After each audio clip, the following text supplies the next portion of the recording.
नमस्कार. राजकारण शिका आणि राजकारण करा ही एक घोषणा सैनिक समाज पार्टीने आम समाजातील नागरिकांना दिलेली आहे. कारण ज्या काळामध्ये महात्मा ज्योतिबा फुले आणि सावित्रीबाई फुले यांचा उदय झाला होता, त्या काळामध्ये शिक्षण हे फक्त उच्चवर्णीयांना होतं.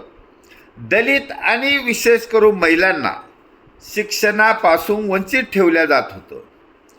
त्याचा अभ्यास करून ज्योतिबा फुले आणि सावित्री फुले यांनी समाजाच्या विरोधात जाऊन महिलांना आणि दलितांना शिक्षणाची सोय करून दिली आणि ते आंदोलन केलं.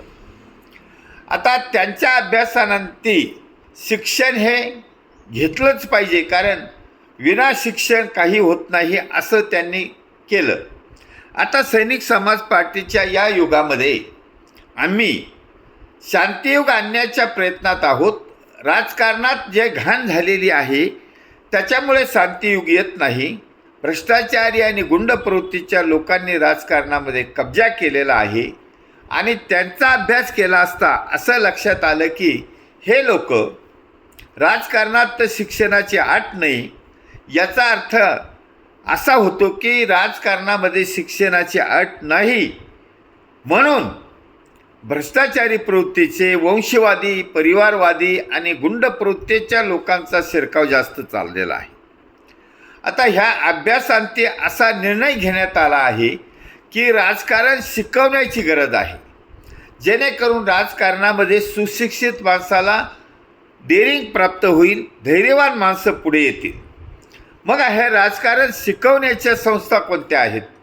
राजकारण शिकवण्याच्या संस्था जरी असल्या तरी स्पेसिफिक राजकारणात येण्याची संस्थाच अस्तित्वात नाही. त्यासाठी सैनिक समाज पार्टीने ऑनलाईन संस्था खोलण्याचं काम सुरू केलेलं आहे. शांतियुग आणायचं असेल तर सुशिक्षितांना राजकारणात आणलंच पाहिजे आणि राजकारणात आणण्यासाठी राजकीय पदवी पाहिजे, राजकारणातलं शिक्षण पाहिजे. मग त्यामध्ये आम्ही सोशॉलॉजी, फिलॉसॉफी, पॉलिटिक्स आणि लॉ अशा विषयाचा समावेश केलेला आहे. आणि हे राजकारण शिकवायच्या संस्था ही ऑनलाईन आहे. कारण समाजामध्ये फार मोठी गर्दी होत नसते, कारण तो अनुभव तर महात्मा ज्योतिबा फुलेंना आलेला आहे.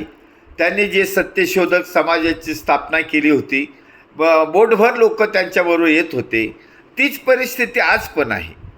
जरी सैनिक समाज पार्टीच्या या राजकारणाच्या शिक्षणासाठी सोय केली असली तरी अंडर प्रेशर असलेला समाज, राजकीय नेत्याच्या गुंड प्रवृत्तीच्या लोकांच्या प्रेशरमध्ये असलेला समाज डायरेक्ट सैनिक समाज पार्टीच्या संस्थेमध्ये फिजिकली पर्सनली हजर होणार नाहीत, कारण ते डरपोक असतात, भित्र्या असतात आणि ह्या गुंड प्रवृत्तीच्या लोकांनी या समाजावर दबाव आणलेला असतो.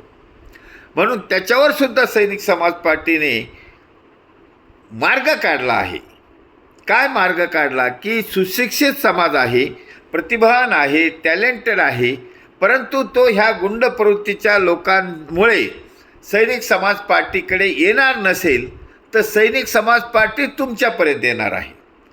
सैनिक समाज पार्टी त्यांच्यापर्यंत जात आहे, ऑनलाईन जात आहे, मोबाईलद्वारे जात आहे, व्हॉट्सअपद्वारे, फेसबुकद्वारे, यूट्यूबद्वारे. सैनिक समाज पार्टीने असं ठरवलं आहे की सैनिक समाज पार्टी राजकारण शिकवण्यासाठी तुमच्या घरी येत आहे, तुमच्याकडे येत आहे. अशामुळं सैनिक समाज पार्टीच्या या संस्थेमध्ये ऑनलाईन अगणित विद्यार्थी, अगणित शिक्षक जमा झाले आहेत. कारण सैनिक समाज पार्टीचं हे वातावरण जे आहे त्याच्यासाठी जॉईन करायला खर्च लागत नाही, डोनेशन लागत नाही, फिजिकल स्ट्रेस लागत नाही. केवळ फक्त सैनिक समाज पार्टीच्या व्यासपीठाला जोडण्याची गरज आहे आणि तेवढीच गरज आहे. त्यासाठी कोणाच्याही दबावाला बळी पडायचं कारण नाही, तुम्ही घरी बसल्या आहात. त्यामुळे सैनिक समाज पार्टीने हे ऑनलाईन खोललेलं इन्स्टिट्यूशन आहे, संस्था आहे, विद्यापीठ आहे आणि हे काळ बदलणारा आहे. राजकीय स्वच्छता अभियान पूर्ण करणार आहे आणि राजकारणातली घाण साफ करून स्वच्छता आणणार आहे. राजकारणात असलेल्या 90% भ्रष्टाचारी गुंड आणि परिवारवादी लोकांना राजकारणातून हद्दपार करून सैनिक समाज पार्टीने ठरवलं आहे राजकारण